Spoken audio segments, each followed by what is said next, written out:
It was just another ordinary morning at breakfast until an envelope landed in front of me.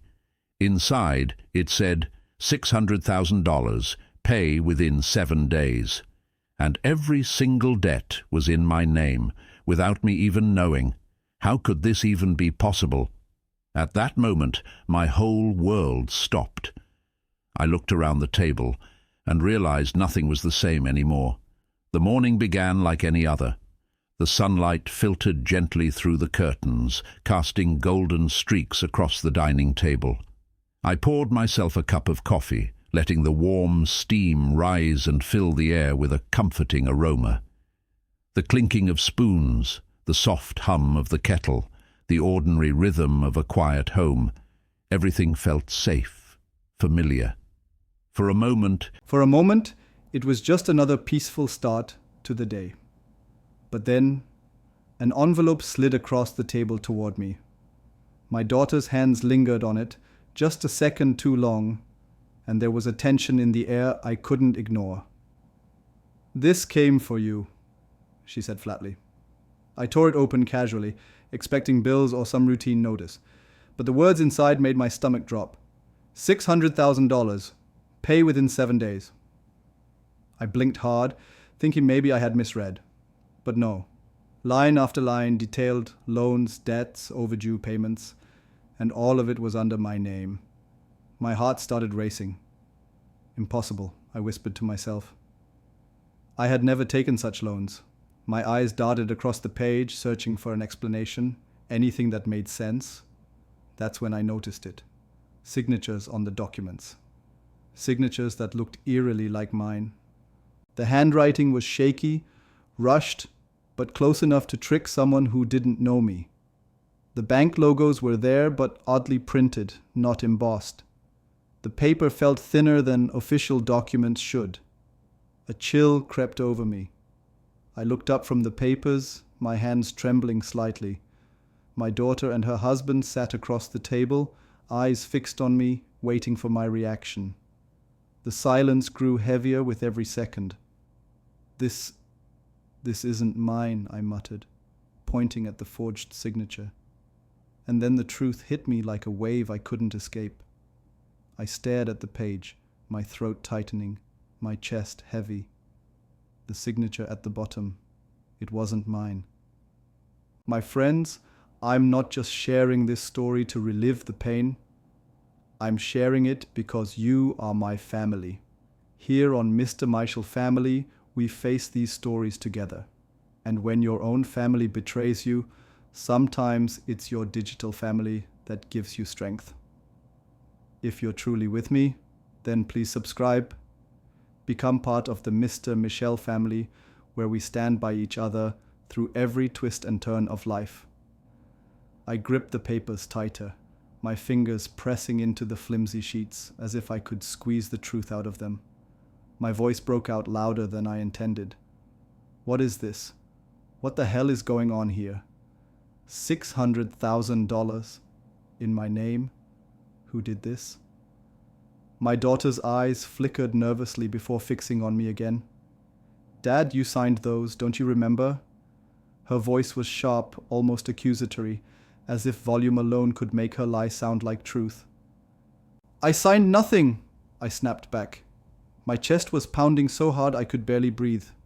I had lived my whole life carefully, balancing every bill, keeping my finances straight. And now they wanted me to believe I'd somehow forgotten signing away $600,000? Her husband leaned in, his lips curling into a cold smile. "You've been stressed, Jessie. People forget things. You must have forgotten. We were only helping you." Gaslighting. Pure and deliberate. They wanted me to doubt my own memory, my own sanity. I shoved the papers back toward them. Those are not my signatures. Anyone who knows me would see that. He grabbed them back quickly, clutching them tight.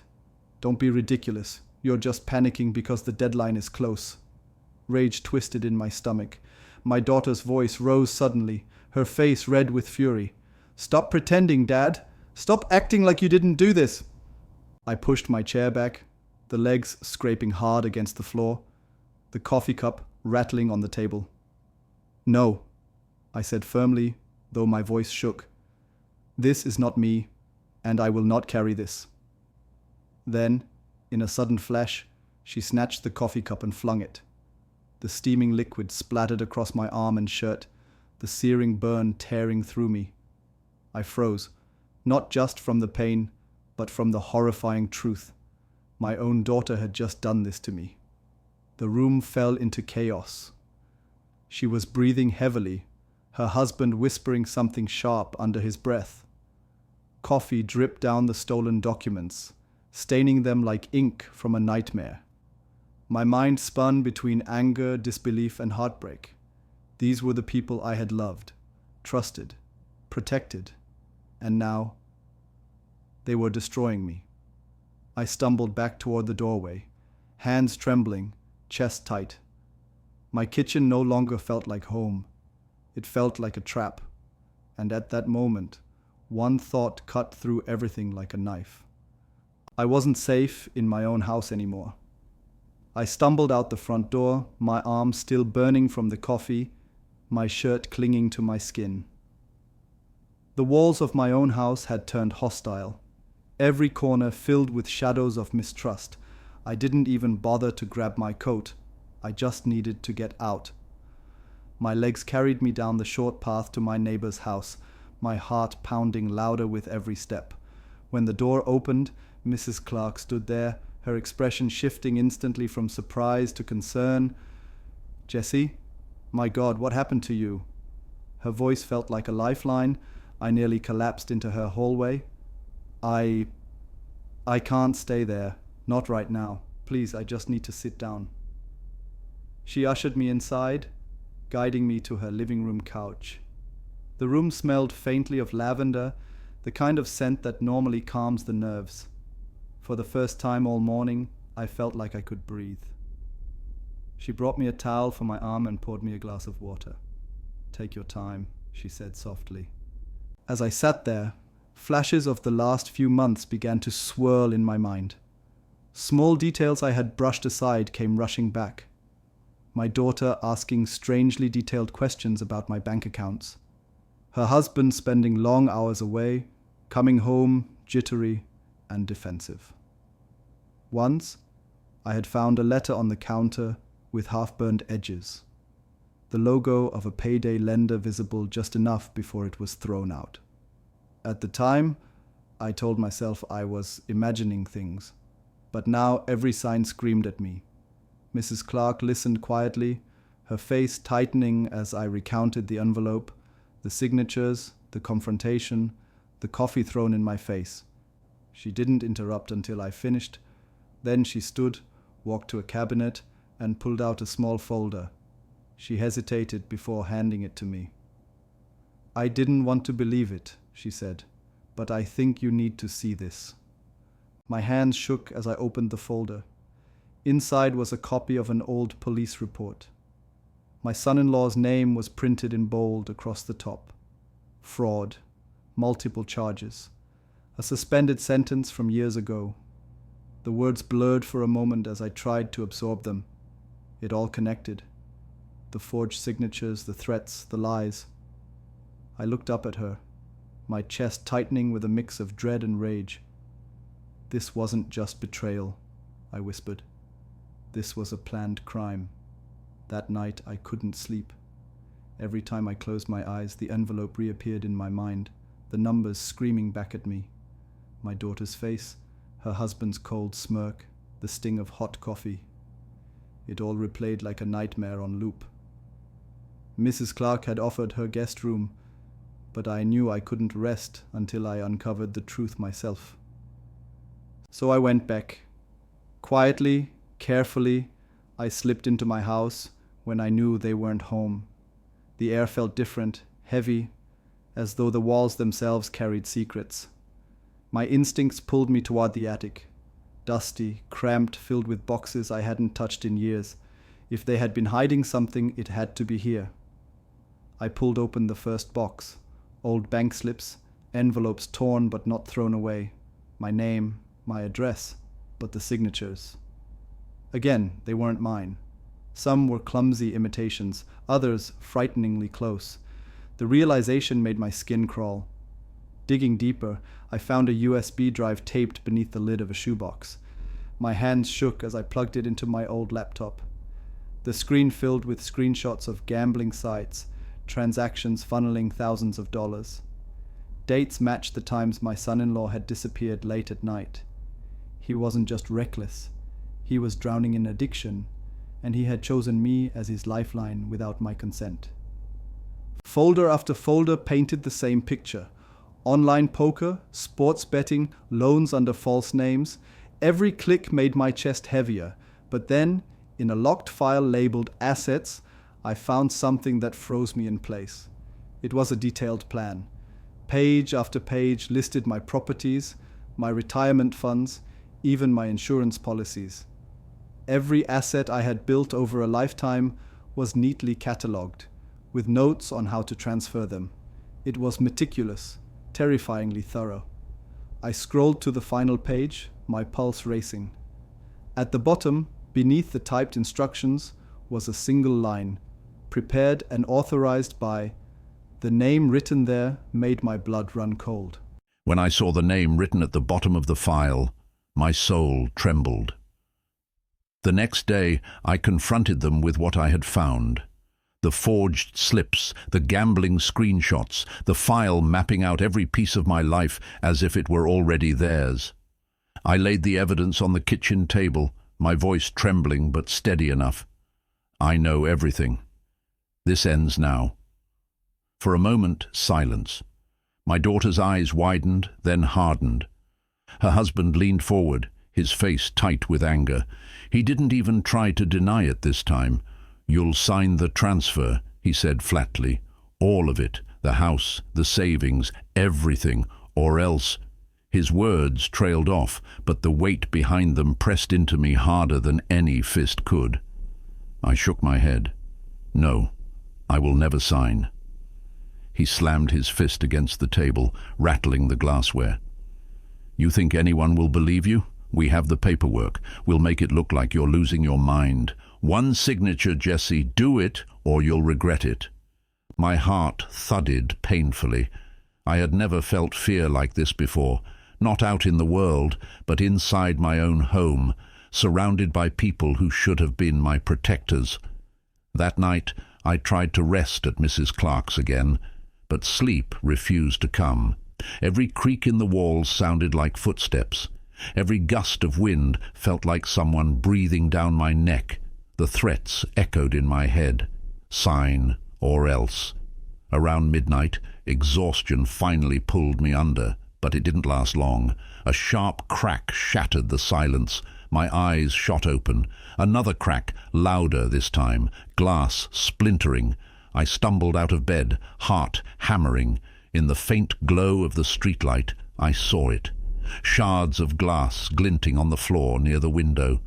Someone had tried to break in. I froze, listening. Footsteps outside, quick and hurried, then fading into the distance. My breath came shallow and fast as I backed against the wall, trembling from head to toe. That was no accident. They wanted me to know I wasn't safe anywhere. And all I could think was, that night, while I was sleeping, someone tried to break my window. My hands shook as I dialed 911, the broken glass crunching beneath my feet. My voice cracked as I tried to explain to the operator what had happened, the threats, the forged documents, and now the attempted break-in. Within minutes, red and blue lights cut across the street outside. 2 officers stepped into Mrs. Clark's living room, flashlights scanning the shattered window. One knelt to examine the shards, while the other questioned me. I told them everything. The envelope, the signatures, the gambling, the file in the attic, the threats to make me sign away my home. But before they could even finish taking notes, my daughter and her husband appeared at the doorway. They must have seen the patrol cars and rushed over. My daughter's voice was already trembling with fake emotion. "Dad, what's happening? Why are the police here?" Her husband stepped forward, wrapping an arm around her shoulders like a protective shield. "Officers, you've got this all wrong. He's confused. He's been under stress for months, and he's starting to imagine things. Look, he accused us of things that just aren't true. We're worried about his health." The audacity nearly knocked the air out of me. My jaw tightened. "That's not true. They forged my signature. They've been stealing from me. Look at the documents yourself." The officers exchanged cautious glances, caught between two conflicting stories. My son-in-law pulled out a stack of neatly arranged papers from a folder, forged, no doubt, and placed them on the table. "See? His signature, clear as day. He must have forgotten. It happens." For a moment I thought they might actually believe him. The doubt in their eyes cut deeper than any blade. Then one of the officers walked over to the laptop I had left open on the couch. The USB drive still glowed faintly in its port. "What's this?" he asked. My heart thudded. "That's where the truth is," I whispered. He clicked through the folders, the room silent except for the soft hum of the laptop. Gambling site screenshots filled the screen, thousands of dollars drained from accounts. Then came spreadsheets of loans, all tied to my name. Finally, a folder labeled Assets. Inside were videos, recordings of screen captures showing my son-in-law applying for credit in my name, his face briefly reflected in the laptop camera during a late-night session. It was undeniable. The officer paused, leaning closer to the screen. His partner came around to look as well. Their skeptical expressions shifted slowly, like clouds parting in a storm. "And the moment they saw those videos," I said, my throat tight, "their faces changed." And the moment they saw the videos, their faces changed. The weeks that followed blurred into endless paperwork, meetings with lawyers, and sleepless nights. By the time the court date finally arrived, I felt both drained and determined. This wasn't just about money anymore. It was about my name, my life, my dignity. The courtroom was cold, its tall walls echoing every sound. I sat stiffly at the plaintiff's table, my lawyer beside me, the officers who had found the USB sitting in the back row. Across from me sat my daughter and her husband. She kept her eyes down, while he stared straight at me, his jaw clenched like stone. When it was my turn on the witness stand, my hands shook as I raised them for the oath. I looked at the judge, then at the jury, and finally at the people who once shared my home. My voice cracked as I began. "I worked my whole life to protect my family.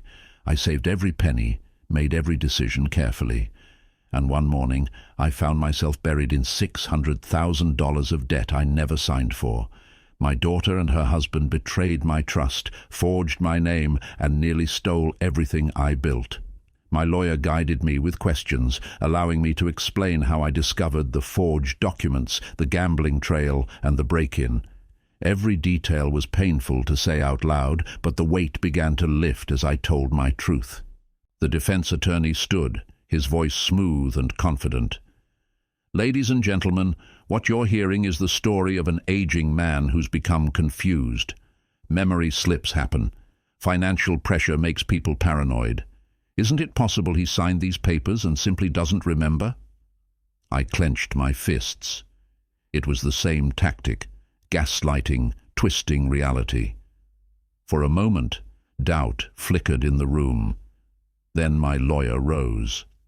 "Your Honor, with the court's permission, we'd like to call a surprise witness." My head snapped toward him. A witness? He hadn't told me about this. The judge raised a brow but allowed it. The back door opened and a man walked in, a former co-worker of my son-in-law, as I later learned. He carried a folder of his own. He swore his oath and took the stand. "I worked with him," the man said, nodding toward my son-in-law. "I saw him forge documents at the office. I even warned him once that it could land him in prison. He laughed and said he had a family project going. When I saw this case on the news, I knew I had to come forward. Gasps rippled through the courtroom. My son-in-law's face went pale, my daughter covering her mouth with her hands. For the first time, I felt like justice was within reach. But then, another piece of evidence was announced. Something I hadn't seen before. And in that moment, my stomach dropped. I thought it was all over, but I was wrong. The courtroom was already tense after the surprise witness, but what came next cut deeper than anything I could have prepared for. The prosecution asked permission to introduce additional evidence. My lawyer gave me a quick look, cautious, almost apologetic, and nodded for them to proceed. The clerk wheeled in another box of files. As the officer pulled one folder free and laid it on the judge's desk, my eyes caught a familiar handwriting scrawled across the front. My breath caught in my throat. I knew that writing. When the officer began reading, the words sliced through me. Another set of documents, forged in the same way, but signed not just by my daughter and her husband. These had been prepared by my own younger brother. The room tilted. My heart pounded in my ears as I tried to process what I was hearing. My brother, the man I had trusted with my childhood secrets, the one I leaned on when our parents passed away, had been part of this too. The prosecutor's voice carried on, cold and steady. The plan was not simply to drain Jesse's savings. It was a coordinated effort to transfer his house, his insurance policies, and his retirement fund, all in the event of his death or incapacitation. Gasps broke out in the gallery. My head spun. Insurance, inheritance. They hadn't just been trying to ruin me financially. They were preparing to erase me, to cash in on my life's worth the moment I was too weak to fight back. I gripped the edge of the witness stand so hard my knuckles whitened. My daughter avoided my eyes, my son-in-law sat stone-faced, and now even the memory of my brother's smile turned poisonous. Every foundation of trust I had ever known crumbled in that moment. My world, already fragile, shattered completely. Family, the one thing I thought could never be taken from me, had been weaponized against me. The judge struck the gavel, calling for order as murmurs filled the courtroom, but I hardly heard it. My vision blurred with tears I refused to let fall. The betrayal wasn't just financial anymore. It wasn't just signatures on paper. It was blood. It was blood turning against blood. And as the evidence lay spread before me, undeniable and cruel, one truth echoed in my chest, colder than any prison sentence they might face. The person who was once part of my very soul had turned against me. The person who was once a part of my soul turned against me. The air inside the courthouse felt heavy, like the walls themselves were pressing in. After the revelation about my brother, I could barely keep my composure. But the judge wasn't done, and neither were they. The defense scrambled, desperate to undo the damage, while my daughter and her husband whispered furiously at the table. Their faces were masks of panic and rage, and I could feel their eyes burning into me. When the session broke for recess, I stepped into the hallway to catch my breath. That's when it happened. My son-in-law lunged toward me, his voice a venomous hiss. "You ruined everything. You think you'll walk away from this?" His hand shot forward, gripping my arm so hard I thought it would bruise. Before I could react, officers swarmed in, pulling him back. He shouted, his voice echoing down the corridor. "He's lying! He forged it all himself! He's trying to frame us!" His desperation was unraveling in front of everyone. Back in the courtroom, the judge returned, stone-faced. The bailiff kept a close eye on him, but even restrained, his anger boiled over. At one point, he slammed his hand against the defense table, startling everyone. "I won't lose what's mine," he screamed. The judge's gavel hammered down. "Control yourself or you'll be removed." It was chaos. My daughter crying now, my brother sitting rigid, pale and silent. I felt like I was standing at the edge of something dangerous, moments from tipping over. And then it did. As proceedings continued, my son-in-law made one final, reckless move. He shoved back his chair, leapt toward the witness stand where I sat, and for a heartbeat, I thought this was the end. His hands reached out, eyes wild with fury. But before he could touch me, two officers grabbed him mid-stride, wrestling him to the floor. Papers scattered, voices shouted, and the courtroom erupted into a storm of confusion. I froze in my seat, my breath caught in my throat. The struggle ended as quickly as it began. Cuffed and dragged away, his last words spat out like poison. "This isn't over." Silence fell again, broken only by the pounding of my own heartbeat. And then, as everyone settled back into their seats, the judge adjusted his glasses, lifted his gavel, and spoke the words that would decide everything. And then the verdict was announced. The gavel struck for the final time, and the courtroom fell into silence. The judge's voice carried steady and unshakable, guilty on multiple counts of fraud, forgery, and attempted theft. My son-in-law was sentenced to years in prison.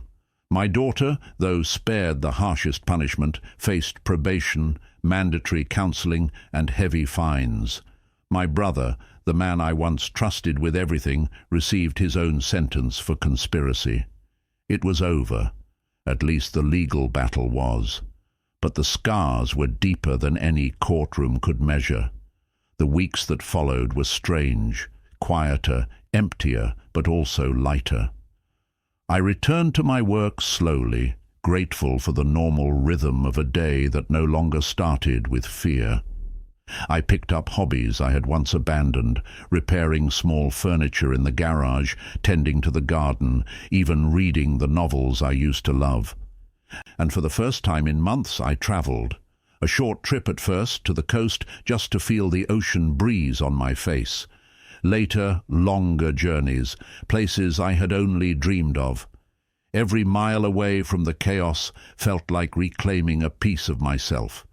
The betrayal had cut me deep, but healing had begun. I still carried the ache of loss, but it no longer defined me. I realized something profound, that even when everything else is taken, even when the people closest to you turn into strangers, you still have yourself. I whispered it one night, standing alone under a quiet sky.